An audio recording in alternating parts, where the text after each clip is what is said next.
Telugu legal focus ఛానల్కి నాగరకు నమస్కారాలు. So రకరకాల రుగ్మతలు ఈరోజు సొసైటీలో మనం చూస్తూ ఉన్నాం. రుగ్మతలు అనే మాట ఎందుకు యూజ్ చేయడం జరిగిందంటే, ఇబ్బందికరమైన పరిస్థితులు తలెత్తుతాయని తెలిసినా మనం వాటి నుంచి దూరం కాలేకపోతున్నాం. సో వాటిల్లో ముఖ్యమైనది, చాలా ముఖ్యమైనది ఈ ఇంటర్ క్యాస్ట్ మ్యారేజెస్. దీన్ని ఇంటర్ ఫెయిత్ మ్యారేజెస్ అని చెప్పి లాస్ట్ వీక్ బాంబే హైకోర్టు ఒక తీర్పు ఇచ్చిన సందర్భంలో, అంటే ఈ ఇంటర్ ఫెయిత్ మ్యారేజెస్ ఇంట్లో వాళ్ళకి ఇష్టం లేకపోతే మోస్ట్ ఆఫ్ ద అకేషన్స్ అమ్మాయి తరఫు వాళ్ళు అబ్బాయిని అంతమొందించడానికే చాలా సందర్భాల్లో ప్రయత్నం చేయడం జరుగుతూ ఉంటుంది. చాలా సందర్భాల్లో అంటే ఎప్పుడైతే నా క్యాస్ట్ వాళ్ళ కాదో, లేదా నాకన్నా అతి తక్కువ కులంలో ఉన్నారో, ముఖ్యంగా అంటే ఉన్నత కులాల అమ్మాయి తక్కువ కులం వ్యక్తిని పెళ్లి చేసుకుంటే అది inter caste marriages, inter faith marriages అని కూడా అనొచ్చు. అది సంతోషం. కానీ ఇక్కడ తప్పు రెండు పక్కల ఉందని భావిస్తాం. ఎందుకంటే పుట్టిన పిల్ల మొదటి నుంచి వాళ్ళ ఫ్యామిలీ గురించి, ఫ్యామిలీ బ్రాటప్, వాళ్ళ సాంప్రదాయాల గురించి తెలిసినప్పుడు వేరే క్యాస్ట్ వ్యక్తితో నేను ప్రేమలో పడితే అది డెఫినెట్గా మా కుటుంబ సభ్యులకి నచ్చదు, తీవ్ర పరిణామాలు వస్తాయని అమ్మాయి ఆలోచించకపోవటం అనేది నేను చాలా తీవ్రంగా ఖండిస్తాను. ఎందుకంటే యాజ్ అ రిజల్ట్ డెఫినెట్గా ఈ ఉన్నత కులస్తుల అమ్మాయి తాలూకు తల్లిదండ్రులు అబ్బాయిని బతకనివ్వరు. డెఫినెట్ ఈ రోజుకి ఆ కుల వ్యవస్థ అనేది, అంటే మనం ప్లాట్ఫామ్స్ మీద, అంటే పొలిటికల్ ప్లాట్ఫామ్స్ మీద, అసెంబ్లీలో, పార్లమెంట్లో ఎంత దీని గురించి మనం ఖండించినా అల్టిమేట్గా ఈ రోజుకి ఆ కుల గజ్జ అనేది నడుస్తూ ఉంది. అది ఎంత తీవ్ర స్థాయి అంటే ఆలోచించరు. స్ట్రైట్ అవే ఓకే, మన అమ్మాయి ఇష్టపడింది, అబ్బాయి తక్కువ కులమైతే ఏమైంది, తీసుకొచ్చి మనం అతను ఎంకరేజ్ చేసి మనకి ఆస్తుంది, మనం పాజిటివ్గా స్పందిస్తామనే ఆలోచన ఈ ఆడపిల్ల తల్లిదండ్రులకు ఉండదు. సో యాజ్ అ రిజల్ట్ అది అసంపూర్తిగా వాళ్ళ జీవితాలు ముగించుకోవాల్సిన సందర్భాలు వస్తాయి. దీనిలోనే భాగంగా లాస్ట్ వీక్ గుజరాత్లో ఒక ముస్లిం అమ్మాయి బాంబేలో ఉండే, అంటే ఈ అమ్మాయి మేనమో కంపెనీలోనే అతను పార్ట్నర్గా పనిచేస్తాడు. పెళ్ళయింది, 3 పిల్లలు. అయినా కానీ వచ్చి అతను పెళ్లి చేసుకుంది. Inter faith marriage. సో ఎప్పుడైతే వచ్చి పెళ్లి చేసుకుందో ఆ పిల్ల అన్నయ్య, అమ్మ కేసు పెట్టారు గుజరాత్లో. ఏమని? ఇంట్లో నుంచి బంగారం, డబ్బులు తీసుకొని వెళ్ళిపోయింది అని. ఆ తర్వాత ఈ కొత్తగా పెళ్లి చేసుకున్న అమ్మాయి, ఆ భార్య, 3 పిల్లలున్న భర్త బాంబే హైకోర్టుని ఆశ్రయించారు. మాకు ప్రొటెక్షన్ లేదు, మేము ఇంటర్ ఫెయిత్ మ్యారేజ్ చేసుకున్నాం, అమ్మాయి అన్నీ తెలిసే with her free will and కన్సెంటే పెళ్లి చేసుకుంది, మాకు ప్రొటెక్షన్ కావాలి అని. సరే, ఈ మ్యారేజ్ ఎంతవరకు కరెక్టు, దీని పర్యవసానాలు ఏంటనేది తర్వాత మనం ఆలోచిద్దాం. ముందైతే వీళ్ళ ప్రొటెక్షన్ అనేది ముఖ్యం కాబట్టి 2+2 గన్మెన్ని ప్రొవైడ్ చేయమని బాంబే కమిషనర్కి ఆర్డర్స్ ఇవ్వడం జరిగింది, division bench of Bombay high court. ఆ తర్వాత ఈ బెంచి అమ్మాయి పేరెంట్స్ని, అబ్బాయి పేరెంట్స్ని కోర్టులో ఎంక్వైరీ చేయడం జరిగింది. So everybody saying with our free will and consent only we married each other. So అతనికి భార్య, పిల్లలు ఉన్నారు నాకు తెలుసు, అయినా పెళ్లి చేసుకున్నాను, మాకు ప్రొటెక్షన్ ఇవ్వండి అని చెప్పింది. చాలా సంతోషం. ఎందుకంటే అమ్మాయి ఓపెన్గా వచ్చి నేను పెళ్లి చేసుకున్నాను, మమ్మల్ని కాపాడండి అంటే. తర్వాత ఇది మ్యారీడ్ లీగల్గా వ్యాలిడా, లేకపోతే తను రెండో భార్యగా కొనసాగటానికి చట్టం, పరిస్థితులు అనుకూలిస్తాయా, లేదంటే కాంకుబెన్గానే కంటిన్యూ అవుతుందా అనేది తర్వాత. అంటే first division bench of Bombay high court చేసిన మంచి పని ఏంటంటే, the protection has been given to the couple. Important aspect. 2+2 gunmen 24 hours provide చేయమని ఇచ్చింది. కానీ ఇక్కడ గమనించాల్సిన విషయం ఏంటంటే, అంటే గతంలో నా అనుభవంలో నేను చెప్పేది, కొద్ది రోజులు అయిపోయి కామ్గా ఉన్న తర్వాత ఓకే మాకు ఎటువంటి థ్రెట్ లేదు అని వీళ్ళు భావించినప్పుడు there is every likelihood of withdrawing the security.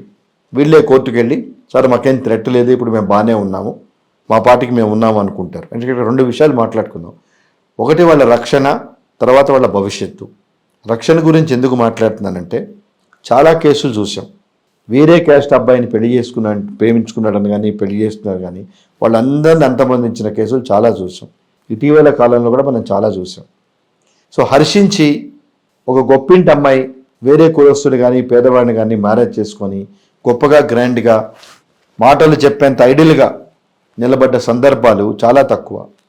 కాబట్టి ఇప్పుడు రక్షణ గురించి మాట్లాడుకుంటే ఎవరు ఎవరిని చంపే అధికారము, ఎవరు ఎవరిని శిక్షించే అధికారము కామన్ మ్యాన్కి లేదు. కాబట్టి except courts, the honourable courts, ఆ ప్రామాణికాన్ని పరిగణలో తీసుకొని డివిజన్ బెంచ్ వాళ్ళకి ప్రొటెక్షన్ ఇచ్చింది. But how long? సో ఇందాక మీతో అన్నట్టుగా ఒక స్టేజ్ వచ్చిన తర్వాత మాకు థ్రెట్ లేదు, మా పార్టీకి మేము హ్యాపీగా ఉండొచ్చు అనుకొని సెక్యూరిటీ విత్డ్రా చేసుకున్నప్పుడు ఆ సిచ్యువేషన్ని అడ్వాంటేజ్గా తీసుకొని ఓపిక్గా వేచి ఉండి తర్వాత వాళ్ళ మీద దాడి చేసే అవకాశం కూడా లేకపోలేదు. బాగా గమనించండి. ఓకే, ఇప్పుడు పోలీసు ఉన్నారు, this is not the time, మనం వాళ్ళ దగ్గరికి వెళ్తే మనకు danger.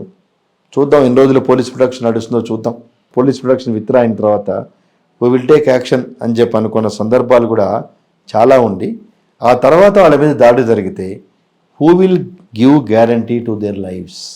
That is the first aspect. Second aspect, what is the place to this newly married women with already married పన్? The man is already married with 3 children. The second woman is entering into their family as a second wife. What is her status? చట్టాలు రకరకాల తీర్పులు ఎంత ఇచ్చినా రెండో భార్య never be on par with first wife అనేది ఎక్కడా లేదు. వాళ్ళకి పుట్టిన సంతానానికి they are having legitimate rights on par with the children of their first wife తప్పించి second wife is always a second wife. అంటే వినటానికి చెప్పుకోవటానికి మనకి చాలా బాగుంటాయి. సో రియాలిటీలోకి వచ్చేటప్పటికి సర్వైవల్ ఈజ్ వెరీ డిఫికల్ట్. అతను మ్యారేజ్ అయ్యాడు, పిల్లలు ఉన్నారని తెలిసినా కూడా ఈ అమ్మాయి పెళ్లి చేసుకుంది అంటే వాళ్ళు చెప్పే కారణం నేను ఇష్టపడ్డాను. సో నేను ఒకరిని ఇష్టపడ్డాను, ఒకరిని అయిష్టపడ్డాను అంటానికి very difficult to assess their mind set. That is their self perceptions, that is their fashion towards other person. So ఇలాంటి సందర్భాల్లో మనకి రిపర్కషన్స్ తెలిసి ఎందుకు వాటి జోలికి వెళ్ళి మన మంచి భవిష్యత్తు పాడు చేసుకోవాలనేది నా యాంగ్జైటీ. అంటే I'm not against inter caste marriages, I'm not against interfaith marriages. దాని పర్యవసానాలు మనకు తెలుసు. ఇప్పుడు మొదటి నుంచి మన ఇంట్లో పనిచేసే వేరే కులస్తులు కనుకుంటే మన తల్లిదండ్రులను దూరంగా పెట్టడం, వాళ్ళని పని వాళ్ళనే చూడటం అన్ని సర్వసాధారణం. ఈ మోడర్న్ సొసైటీ అని పేరు వచ్చిన కొంతమంది కులస్తుల్ని దూరంగానే పెడతారు ఇంట్లో. సో ఇలాంటి పరిస్థితి వాతావరణం ఆ పిల్ల చూసినప్పుడు రేపు నేను అలాంటి కులం నుంచి అబ్బాయిని పెళ్లి చేసుకుంటే మా పేరెంట్స్ హర్షించరు అనే ఒక ఇంకితం లేకుండా she is the culprit to create nuisance and problems to their family. అలాగే ఆ అబ్బాయికి బుద్ధి ఉండాలి. లేదు ఈ అమ్మాయి పెద్దింటి అమ్మాయి, ఈ అమ్మాయిని నేను ప్రేమిస్తే ఇబ్బందులు వస్తాయేమో, ఆ తీవ్ర పరిణామాలు ఎదుర్కొనే స్తోమత నాకు లేదు, నాకెందుకు అంటే సినిమాటిక్గా లైఫ్ ఉండదండి, గుర్తుపెట్టుకోండి. సినిమాలో ఏదో వేరే కురస్సులు చేసినా ఏదో చిన్న చిన్న కూలీ పనులు చేసుకొని తర్వాత ఇంట్లో వాళ్ళు కన్విన్స్ అయిపోయి మీరు రాండి ఇట్లాంటివి ఉండవు. కుల పట్టింపులు ఈ రోజుకి ప్రతి కుటుంబంలోనూ ఉన్నాయి, ప్రతి క్యాస్ట్లోనూ ఉన్నాయి. సో వాటిని దాటి మనం వెళ్ళాలి అంటే ఎందుకంటే ఒక ఎస్సీ ఎస్టీ అబ్బాయిని ఉదాహరణకి ఒక అమ్మాయి పెళ్లి చేసుకుంటే అమ్మాయి ఎస్సీ ఎస్టీ కాదు, ఓన్లీ పిల్లలకి ఆ రైట్స్ వస్తాయి. బాగా గుర్తుపెట్టుకోండి. ఈ మధ్య కొన్ని కేసులు చూశాను. ఈ ఉద్యోగాలకి వీటి గురించి రిజర్వేషన్ క్యాస్ట్ వాళ్ళని పెళ్లి చేసుకొని తర్వాత నేను మారాను అంటే అది నడవదు. Children only get that benefit. అలాగే మదర్ ఎస్సీ ఎస్టీ అయ్యి తండ్రి ఓపెన్ క్యాస్ట్లో ఉంటే children can claim either father's caste or mother's caste in SC ST. బాగా గమనించాం. లేదు మేము చిన్నప్పటి నుంచి ఎస్సీ ఎస్టీ వాతావరణంలో పెరిగాం, మా అమ్మ మా తాత ఇలాగే ఉన్నారు, మేము మా అమ్మనే ఫాలో అయ్యాము అంటే there is a possibility. You please see the difference. భర్త ఎస్సీ ఎస్టీ అయితే కనుక భార్యకు ఎస్సీ ఎస్టీ హక్కులు రావు, పిల్లలకు వస్తాయి. వేరాజ్ అమ్మాయి కనుక ఎస్సీ ఎస్టీ అయితే అబ్బాయి ఫార్వర్డ్ క్యాస్ట్ అయినా children can claim either open OC are SC ST case.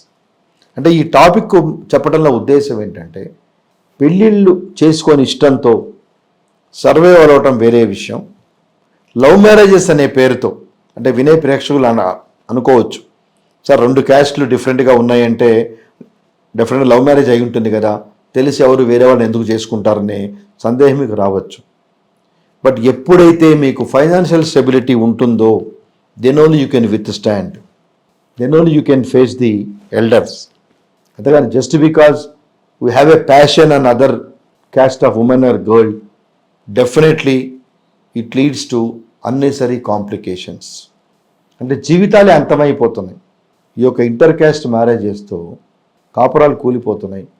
అది చివరికి హత్యల వరకు వెళ్ళిపోతున్నాయి. తర్వాత రిపెంటెన్సీ ఉందా, ఏమన్నా ఉందంటే ఉపయోగం లేదు.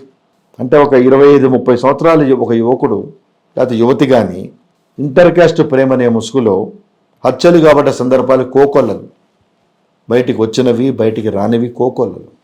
మన మీడియా కూడా ఆ ప్రాబ్లం జరిగినప్పుడే హైలైట్ చేస్తే తప్పించి ఆ తర్వాత ఆ కేసు ఏమైంది అనేది మాత్రం ప్రేక్షకుల దృష్టికి తీసుకురాం. పెద్ద మీడియా నుంచి చిన్న మీడియా వరకు everybody is trying to cover that episode. ఇలా జరిగింది అలా జరిగింది అని చెప్పని చేస్తూ ఉంటాయి. సో దానివల్ల ఏమవుతుంది, సబ్జెక్ట్ ఎప్పుడైతే తెలియదో, ఎండ్ రిజల్ట్ తెలియదో. అందుకని నేను ఎప్పుడు నమ్ముతాను సత్వర న్యాయము, నేర తీవ్రత.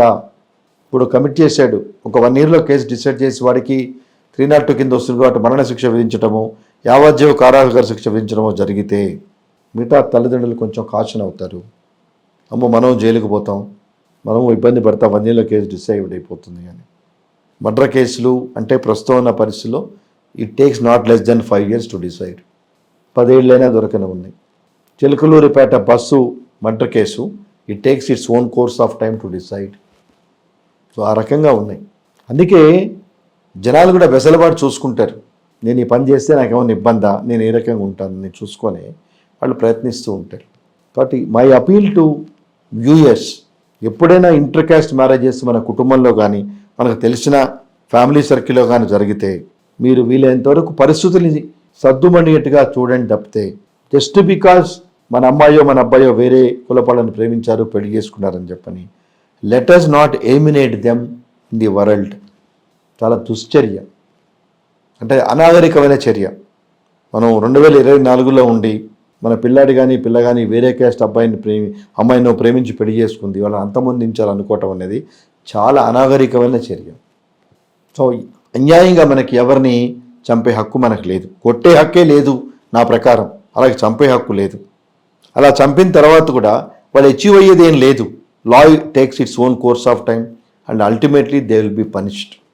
Definitely they will be punished. ఈ కోర్టు కాకపోతే పై కోర్టులైనా. అంటే చనిపోయిన తాలూకు వ్యక్తులు కానీ కుటుంబ సభ్యులు కానీ అంత తేలిగ్గా వదలరు. And unless they are competent enough to fight with the other party తప్పించి నార్మల్ ప్యారలెన్స్లో they will also equally fight. కాబట్టి my appeal to viewers, let us live in a civilized country because we are living in a civilized society. Let us be as a civilized people. Let us show concern and courtesy towards our children whenever they want to marry the other caste of person. Try to convince them, or otherwise let us accept them and keep up our elderlyship. Namaskaram.